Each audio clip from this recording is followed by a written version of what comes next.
Hi guys, so a few videos ago I said that I wanted to do a video showing why I'm so envious of people who have like space for their hobby and for making their videos.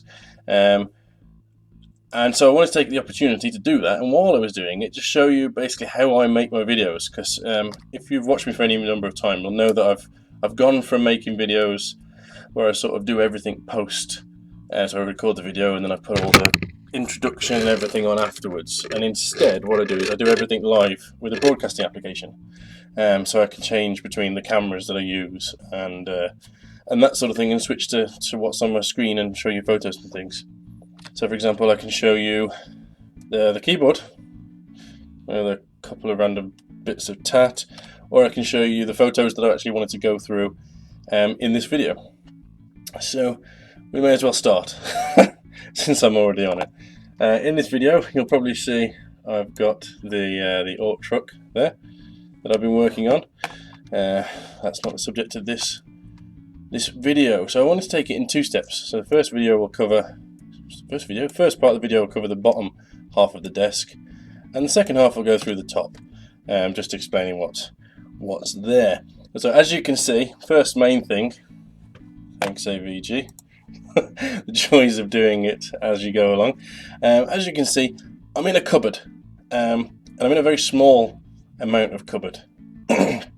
It's 2 and a bit foot, and you probably noticed as well that it's also a standing desk. So you can see the height of the normal desk is here. Sorry, here, and of course I've moved the desk level to up there. So I can stand, which is basically what I'm doing now. I'm not sure, it's a bit weird standing and making videos. I don't know whether a lot of people sit. I'm not sure. You can do a lot more fancy moving if you're stood up. So we'll move on to the first one. So where do we start? Right, we've got a load of wires and plugs down there. It's a good start. Here are where I put my codexes and my old D&D books. Yes, this is a printer. These are a couple of monitor stands. I don't know whether people care about all this crap. This is the infamous, or famous, I'm not sure what the right word is there, the silhouette cutter that I cut my plastic card with. Loads of videos on that. Of course, we've got my computer down here, which I've built into a flight case. As you do. It's I just modded a flight case and slapped a computer in there. The keen-eyed in you will see that I have KR cases here, which I've used to prop up the table. Shows you how often I use my 40K on. There's 3 under there supporting it, and then just some children's mats to get it to the perfect height that I wanted. That's basically what's under the desk. Not much, but still quite a bit. Some graphics card boxes I can see there as well. So this is the top of the desk. This is a dark and fuzzy photo, and the reason I wanted to use this is to show you this light at the top here. So that's what I use as my main light source. I need to do some sort of diffusion with it, because as you can see, it's very, very stark on the old face. So that's the light. So just take you on to the next one. Here it is with the light on. It's still not much less fuzzy, is it? But hopefully it's a bit clearer. So we've got the main camera here, which is the one I'm looking at now. It's for my face, and the other camera is actually mounted there, so it's on this arm, which is here. So that's the camera there. Should we do a funny? Should we see if this works? Oh, there we go. Oh nope, it's not gonna work. I'll wait if I take it off. There we go. Both cameras looking at each other. That's a bit weird, right? Anyway, back to the picture. So that's that camera there. That's what I do my close-ups with. That's actually the higher quality camera, because there's no point having higher quality on my face. You need it on the models. You can see a couple of joysticks in the background when I'm playing my space sim games. This here is a tray that moves out and slides backwards and forwards, just for ergonomic reasons. And this here is my pride and joy. This is the ultra-wide monitor. That's the cinema resolution, so it's a lot wider.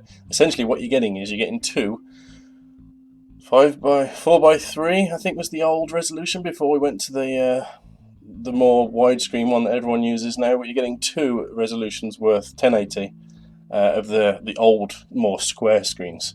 And what that means is you can put 2 windows next to each other and they display perfectly. 2 websites, because websites are all designed to fit on thin screens, so you can put 2 websites next to each other. And if you're doing videos, as I'm sure you can imagine, the bit where you put all your stuff in, or you line up your videos and your images and things, can be huge. The timeline, as I remembered, the timeline can be absolutely massive on the screen, which allows you to do a lot more sort of finite stuff on it. Not that I do that anymore, so that's a bit pointless, but there you go. So that's my main screen, so that's what I'm looking at now. I can see myself and the broadcasting software. And that was it really for sort of, oh, and at the top there we've got some luggage and some books and other stuff. Very, very small space. There's no point in showing you where I do my modelling, because I don't do it here, because that would be a pain in the arse. I actually do it in front of the TV on just a simple tray. Every day, get out my little tray, get out what bits I'm going to be doing from a scratch building, bits of plastic card, do it all on that. I don't have a set space for hobby really. So there's nothing to show on that. I could show you a tray. Doesn't sound very exciting. One thing left to do really is just explain how the broadcasting software works. So what I've done is I've hooked it up so that I've got several scenes on the go. There's the opening scene, the scene where it's just me looking at the camera. Then I've got the scene where it's me looking at the camera with the thanks for watching, and then where you can follow me between videos. And then above that I've got my look at the desk with the detailed camera, so I can do looking at miniatures and that sort of thing.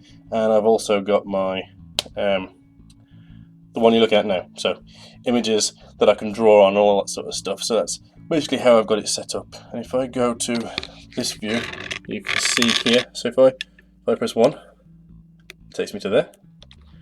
If I press 2, it takes me to just looking at me. If I press 3, that's the outro. Get myself confused. And 5 takes me to the images or whatever I'm sharing, like the straw polls. I tend to use the same screen for straw polls and that sort of thing. So all I'm doing is I'm looking at the second half of the screen over to the right here and sharing it and drawing over the overlay. Speaking of which, so if you see me sort of glancing over to the side and pressing a button, it's because I've rested my, I can show you, I rest my keyboard sort of here, so the number pad is about there. So I'm pressing the number to change the scene, which is different today because I'm looking down to do the same thing. And that was it. So I wanted to show everyone because I think it's quite a bizarre setup, considering I half own this whole house and all I'm left with is sort of 2 foot by 2 foot by 5.5 feet worth of space to myself. It's a bit of a nightmare really, but works for me, and I hope that has got a few giggles out of people for how strange it is, and entertained you if not. That was it really. So that's all I wanted to do in this video, so there's nothing left but to say thank you for watching, stay well, and I will see you in the next one. Ta-ra.